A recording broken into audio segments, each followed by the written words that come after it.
Good morning all of you. आप सभी का बीएससी फर्स्ट ईयर की केमिस्ट्री क्लास में स्वागत है। पिछले लेक्चर्स में अपन ने पीरियडिकल के बारे में पढ़ा था, उसके स्ट्रक्चर के बारे में पढ़ा था और उसके स्टेबिलिटी का ऑर्डर देखा था कि जो इसका स्टेबिलिटी है वो किस बेसिस पर डिपेंड करती है, या फिर 3 डिग्री जो पीरियडिकल है वो ज़्यादा स्थायी क्यों होता है। ठीक है, उसके पश्चात अपन ने पीरियडिकल की कुछ रिएक्शन देखी थी, जिसमें अपन ने लास्ट रिएक्शन देखी थी HBr की, जिसमें एच और Br दो पीरियडिकल का फॉर्मेशन होता है।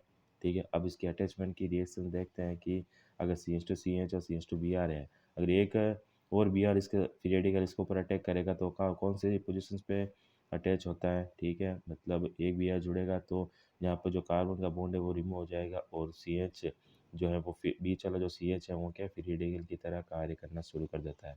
जब इसकी रिएक्शन वापस अगर अपन एच बी आर से करें तब इस अनसेचुरेटेड या फिर पीरियडिकल सी एच की जो वैलेंसी कंप्लीट होती है और क्या किसका फॉर्मेशन होता है, B R C H B R का। ठीक है, नेक्स्ट है कि यदि मुक्त मूलकों के स्थायित्व की तुलना की जाए तो इनका स्थायित्व का क्रम निम्न प्रकार होता है। ठीक है, अगर अपन इनके स्टेबिलिटी की बात करें कि सबसे ज़्यादा स्टेबल कौन सा पीरियडिकल हो सकता है, तो इनका स्टेबिलिटी निम्न प्रकार होता है। सबसे पहले क्या है, C6H5 कार्बन पीरियडिकल, इनका स्टेबिलिटी ऑर्डर और कार्बोकैटायन का स्टेबिलिटी ऑर्डर सिमिलर होता है। ठीक है, मतलब पहले के पास में 3 बेंजीन रिंग है, दूसरे के पास में 2 है, तीसरे के अंदर देखें तो 1 बेंजीन रिंग है। ठीक है, तो बेंजीन रिंग ज़्यादा होगी तो उनकी रेजोनेटिक स्ट्रक्चर भी ज़्यादा होगी तो वो ज़्यादा स्टेबल होता है। फिर आता है क्या, double bond CH2 double bond CH2 3 degree, फिर आता है 2 डिग्री, ठीक है 1 डिग्री, एंड लास्ट में आएगा क्या, जो मेथिल पीरियडिकल है वो। नेक्स्ट अपना इंटरमीडिएट है कार्बिन। ठीक है, अब तक 3 इंटरमीडिएट कंप्लीट कर लिए अपन ने, कार्बोकैटायन, कार्बेनाइन और पीरियडिकल। चौथा अपना है कार्बिन। इस प्रकार के इंटरमीडिएट अत्यंत अस्थायी होते हैं और आवेश रहित होते हैं। ठीक है, इसमें कार्बन क्या होता है, द्विसंयोजी बाइवेलेंट होता है तथा इस पर 2 अबंधित इलेक्ट्रॉन होते हैं। ठीक है, अब तक अपन ने पीरियडिकल के अंदर देखा था कार्बन पर एक ही अबंधित इलेक्ट्रॉन था, लेकिन कार्बन के अंदर कितने होते हैं, 2 अबंधित इलेक्ट्रॉन होते हैं और ये जो होते हैं अत्यंत रिएक्टिव स्पीशीज होती है। इनकी उत्पत्ति विलोपन या विघटन अभिक्रियाओं के द्वारा होती है। ठीक है, एलिमिनेशन रिएक्शंस के अंदर कार्बन का फॉर्मेशन होता है, ध्यान रखना। ठीक है, अगर अपन विलोपन अभिक्रिया देखते हैं, जैसे क्लोरोफॉर्म का अगर अपन अपघटन करवाएं, ठीक है, तो क्या होता है कि CH3 है। ठीक है, तो उसका किसमें एक तो कार्बन बनेगी अर्थात CCl2, एक KCl बाहर निकलेगा और एक H2 बाहर निकलेगा। तो जो CCl2 है, जो आप देख सकते हैं इसके ऊपर कितने, 2 अबंधी इलेक्ट्रॉन है। ठीक है, लोन पेयर है, दो लोन पेयर के इलेक्ट्रॉन प्रेजेंट है। ठीक है, तो कार्बन कहलाता है। उसी प्रकार अगर अपन विघटन रिएक्शन देखें, ठीक है, तो CH3N2 की अगर रिएक्शन देखते हैं तो ठीक है, इसके अंदर एक तो CH2 कार्बन का फॉर्मेशन होता है और जो नाइट्रोजन है वो रिमूव होती है। अब अपन बात करती हैं इसकी स्ट्रक्चर की, कि कार्बन पर उपस्थित 2 इलेक्ट्रॉन 2 तरह की स्थितियों में हो सकते हैं। इन इलेक्ट्रॉन की स्थिति के आधार पर कार्बन भी 2 प्रकार के होता है। अब कार्बन पर क्या, 2 लोन पेयर के इलेक्ट्रॉन प्रेजेंट है। अब दोनों लोन पेयर के प्रेजेंट होने की सिचुएशन के बेसिस के ऊपर भी कार्बन कितनी प्रकार की होती है, 2 प्रकार की होती है। ठीक है, पहला है सिंगलेट कार्बन। ठीक है, कि इस प्रकार के कार्बन में दोनों इलेक्ट्रॉन एक ही कक्षक में स्थित होते हैं। ठीक है, मतलब अयुग्मित 2 इलेक्ट्रॉन है ना कार्बन पे, वो दोनों एक ही कक्षक में प्रेजेंट होंगे। एक ही कक्षक में 2 इलेक्ट्रॉन तभी हो सकते हैं जब क्या होता है, चक्रण युग्मित अर्थात स्पिन पैड होता है। ठीक है, मतलब इस एक ही कक्षक में दोनों युग्मित क्या होता है, जब स्पिन होगा, चक्रण होगा इलेक्ट्रॉनों का, तब भी ये दोनों एक ही कक्षक में आएंगे। इस प्रकार के कार्बन में क्या है, कार्बन sp2 संक्रित होता है, क्योंकि दोनों क्या है, इलेक्ट्रॉन एक ही कक्षक में मौजूद हैं। अतः 2 sp3 कक्षक 2 परमाणुओं से सिग्मा बंध बना लेंगे। ठीक है, तीसरे sp2 कक्षक में युग्मित स्पिन वाले 2 इलेक्ट्रॉन होते हैं। इनके लंबवत ये क्या होता है, असंक्रित पी कक्षक रिक्त होता है, मतलब 2 पी कक्षक है। अब सिंगलेट कार्बन के अंदर तो क्या है कि दोनों जो इलेक्ट्रॉन है वो एक ही पी कक्षक के अंदर आ जाते हैं, तो जो दूसरा लंबवत पी कक्षक होगा, ठीक है, वो क्या होता है, ब्लैंक होता है। ठीक है, पहला प्रकार ये था। अब देखते हैं अपन ट्रिपलेट कार्बन का। ठीक है, कि ट्रिपलेट कार्बन इस प्रकार के कार्बन में दोनों इलेक्ट्रॉन 2 विभिन्न कक्षकों में स्थित होते हैं। ठीक है, मतलब ऊपर वाले में क्या होता है, इस चक्रण हो जाता है, स्पिन हो जाती है, जिसकी वजह से दोनों इलेक्ट्रॉन क्या एक ही कक्षक में आ जाते हैं। लेकिन ट्रिपलेट कार्बन में क्या है, जो दोनों अयुग्मित इलेक्ट्रॉन है वो दोनों अलग अलग कक्षकों में उपस्थित होते हैं। इस प्रकार की स्थिति होने के कारण इनके स्पिन समांतर पैरेलल होते हैं, ठीक है, अलग अलग होते हैं, ठीक है, तथा अलग कक्षकों में होने के कारण ट्रिपलेट कार्बिन सिंगलेट कार्बिन की तुलना में अधिक स्थायी होती है, ठीक है। अब जो ट्रिपलेट कार्बिन है वो सिंगलेट कार्बिन से ज़्यादा स्थायी क्यों है? क्योंकि इसके अंदर जो दोनों अयुग्मित इलेक्ट्रॉन हैं वो अलग अलग कक्षकों में होते हैं और इनके अंदर जो चक्रण होता है वो पैरेलल होता है, एक दूसरे के समांतर होता है। जबकि अगर अपन सिंगलेट कार्बिन के चक्रण की बात करें तो एक दूसरे से क्या होता है, रिवर्स होता है, उल्टा होता है, अर्थात इस वजह से ये पेड़ होते हैं, ठीक है। कार्बन की संकरण अवस्था sp होती है, ठीक है, अतः दो sp कक्षक दो परमाणु के साथ सिग्मा बंध बनाते हैं तथा दो p कक्षक असंक्रित अवस्था में होते हैं। ये दोनों p कक्षक एक दूसरे के क्या लंबवत होते हैं एवं प्रत्येक तुल्य इक्विवेलेंट कक्षक में एक एक इलेक्ट्रॉन होता है। अगर अपन सिंगलेट कार्बन की स्ट्रक्चर की बात करें, ठीक है, तो आप देख सकते हैं कि जो दोनों इलेक्ट्रॉन हैं वो एक ही कक्षक के अंदर मौजूद हैं, ठीक है। और अगर अपन ट्रिपलेट कार्बन की बात करें तो जो दोनों अयुग्मित इलेक्ट्रॉन है वो अलग अलग होते हैं, ठीक है। अब सिंगलेट कार्बन के अंदर अगर इलेक्ट्रॉन की स्पिन देखें तो एक दूसरे के रिवर्स है, देख सकते हैं अपन इलेक्ट्रॉन की एरो के निशान से बता रखा है यहाँ पर। और अगर अपन ट्रिपलेट कार्बन की बात करें तो दोनों के जो इलेक्ट्रॉन की मूवमेंट है वो एक ही दिशा में अर्थात समांतर होती है।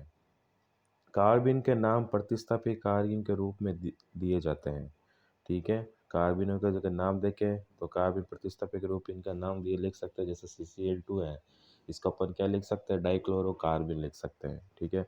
उसी प्रकार C6H5 कार्बिन है तो डाइफेनल कार्बिन लिख सकते हैं, और CH2 कार्बिन है तो उसको अपन कार्बिन या फिर मेथिलीन भी लिख सकते हैं।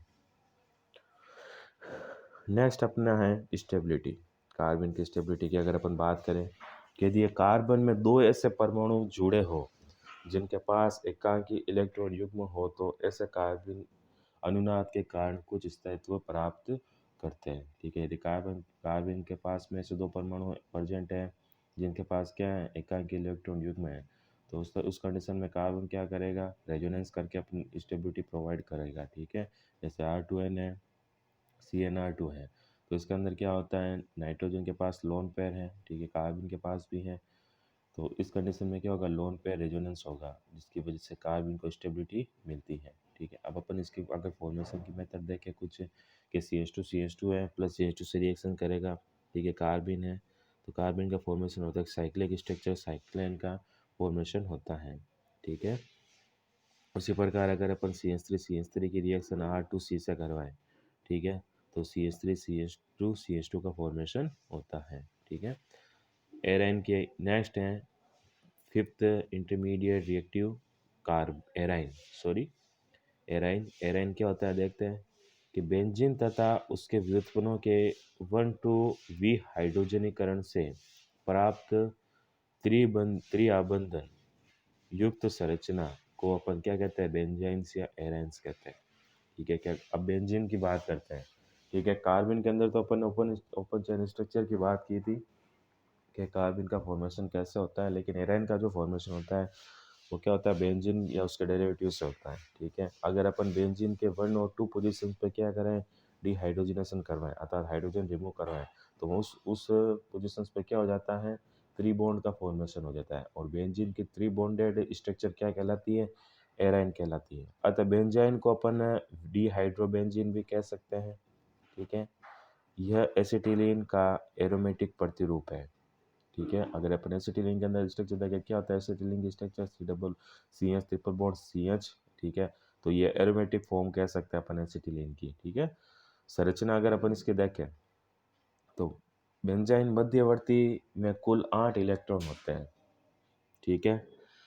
वलय संरचना में 6 पाई इलेक्ट्रॉन क्या होते हैं, विस्थानीकृत होते हैं तथा वलय षटकोणीय समतलीय होती है, ठीक है। हेक्सागोनल पैरेलल स्ट्रक्चर होती है, ठीक है। बेंजाइन के अंदर टोटल 8 इलेक्ट्रॉन होते हैं जिसके अंदर 6 पाई इलेक्ट्रॉन होते हैं, ठीक है। अगर अपन इसकी स्ट्रक्चर की बात करें तो कुछ इस तरीके की स्ट्रक्चर होती है इसके में, ठीक है। जब 2 और 3 पोजीशंस पर डिहाइड्रोजनेशन होता है तो वहाँ पर एक एक्स्ट्रा डबल बॉन्ड का फॉर्मेशन होता है जो रिंग के बाहर प्रेजेंट होता है। और अगर अपन इसके मोलिकुलर ऑर्बिटल की बात करें तो जो ब्लैंक करके बता रहे हैं कि ये डिहाइड्रोजनेशन है अर्थात इसकी ब्लैंक स्ट्रक्चर है, वहाँ पर कार्बन क्या हो जाता है, sp2 संक्रियत अवस्था में रहता है। इस अत्यधिक अभिक्रियाशील मध्यवर्ती में 2 रिक्त पाई इलेक्ट्रॉन होता है, ठीक है, जो संलग्न कार्बन के sp2 होता है, जो संलग्न कार्बन के sp2 कक्षकों के अतिव्यापन से प्राप्त कक्षक में स्थित होते हैं। अतिव्यापन के कारण कक्षक बेंजीन वलय के तल में क्या लंबिक अर्थात ऑर्थोगोनल कंडीशन में रहता है। अगर इसमें क्या होगा, अतिव्यापन होगा, ठीक है, तो अतिव्यापन करने वाले कक्षक क्या है, बेंजीन वलय के तल के लंबवत होते हैं। और बेंजीन के अगर अपन स्ट्रक्चर देखें तो क्या होती है, हेक्सागोनल प्लेनर स्ट्रक्चर होती है, तल में स्ट्रक्चर होती है। तो जो ये अतिव्यापन करने वाले जो कक्षक होंगे ये बेंजीन वलय के क्या होंगे, लंबवत स्थित होते हैं। अतः बेंजीन वलय के साथ अतिव्यापन नहीं करते। किसी भी अबंध की आबंधन सामर्थ्य बॉन्ड स्ट्रेंथ उसके कक्षकों के अतिव्यापन के क्या होती है, समानुपाती होती है। अगर अपन किसी भी बॉन्ड की बॉन्ड स्ट्रेंथ देखें तो कक्षकों के अतिव्यापन के क्या होती है, समानुपाती होती है। तो कक्षक जितना ज़्यादा अतिव्यापन करते हैं आपस में उतने उसकी बॉन्ड स्ट्रेंथ ज़्यादा होती है। मध्यवर्ती के sp2 कक्षकों में बहुत कम अतिव्यापन के कारण अतिरिक्त पाई आबंध अत्यंत दुर्बल होता है, ठीक है। इंटरमीडिएट के sp2 कक्षकों में क्या होता है, बहुत कम अतिव्यापन हो रहा है, ठीक है, जिसकी वजह से जो पाई बॉन्ड की स्ट्रेंथ है वो क्या होती है, वीक होती है। इसी कारणवश बेंजीन क्या बहुत अस्थायी होते हैं और इनकी उच्च अभिक्रियाशीलता होती है, क्योंकि जो एक्स्ट्रा पाई बॉन्ड का फॉर्मेशन होता है वो लंबवत होते हैं बेंजीन रिंग के, तो क्या अतिव्यापन नहीं करेंगे। अगर अतिव्यापन नहीं करेंगे तो उनकी बॉन्ड स्ट्रेंथ भी क्या होगी, कम होगी। इस वजह से जो एक्स्ट्रा डबल बॉन्ड का फॉर्मेशन होता है बेंजीन या एराइन के अंदर, ठीक है, वो क्या होते हैं, अस्थायी होते हैं, ठीक है। अब अपन बात करते हैं इसकी स्टेबिलिटी की, कि sp2 कक्षकों के अतिव्यापन से प्राप्त, ठीक है, अबंधन मतलब पाई बॉन्ड अत्यंत दुर्बल होता है, ठीक है। यह मध्यवर्ती बहुत अभिक्रियाशील होता है, इसके बनते ही यह उत्पाद में परिवर्तित हो जाता है। यह बहुत अस्थायी होता है और इसका विलग्न अर्थात आइसोलेशन नहीं किया जा सकता। एरन का अपन आइसोलेशन नहीं कर सकते क्योंकि इसके अंदर जो ट्रिपलेट मतलब बॉन्डिंग स्ट्रक्चर होती है, मतलब एसिटिलीन जैसी स्ट्रक्चर होती है, CH3 ट्रिपल बॉन्ड CH3, ये स्ट्रक्चर बहुत ही क्या होती है, अभिक्रियाशील होती है और अस्थायी होती है। ना तो इसको आइसोलेट कर सकते हैं, ठीक है, और ना पर इसको सेपरेट कर सकते हैं। उदाहरण की अगर अपन बात करें कि जब एरिल हैलाइड की प्रबल सार के साथ अभिक्रिया होती है तब बेंजाइन मध्यवर्ती का निर्माण होता है। इसके बनते ही यह उपस्थित न्यूक्लियोफाइल से अभिक्रिया करके उत्पाद में परिवर्तित हो जाता है। और अगर अपन इसके एराइन के एग्जाम्पल देखें, ठीक है, तो कोई एरिल हैलाइड से जब भी रिएक्शंस करता है परभूसार की उपस्थिति में, ठीक है, तो इसका फॉर्मेशन होता है एराइन का, और ये हाथों हाथ किससे, न्यूक्लियोफाइल से रिएक्शंस कर लेगा और स्टेबल प्रोडक्ट बना लेगा, ठीक है। उसी प्रकार अगर अपन इसकी मैकेनिज्म देखें, ठीक है, तो जैसे एराइन है NH3 से जब रिएक्शंस करेगा तो क्या NH2 उसके साथ में अटैच हो जाएगा, और उसी प्रकार जब H2 से साथ में एराइन रिएक्शन करता है तो फिनोल का फॉर्मेशन करता है, ठीक है। उसी प्रकार जब दो एराइन आपस में रिएक्शन करती हैं, ठीक है, तो बाई एराइन का फॉर्मेशन होता है, दो साइक्लिक स्ट्रक्चर आपस में कंबाइन हो जाती है, ठीक है। उसके नेक्स्ट है अपना लास्ट इंटरमीडिएट है नाइट्रीन, ठीक है, जिसको हम अपने अगले लेक्चर्स के अंदर कंटिन्यू करेंगे। Thank you so much.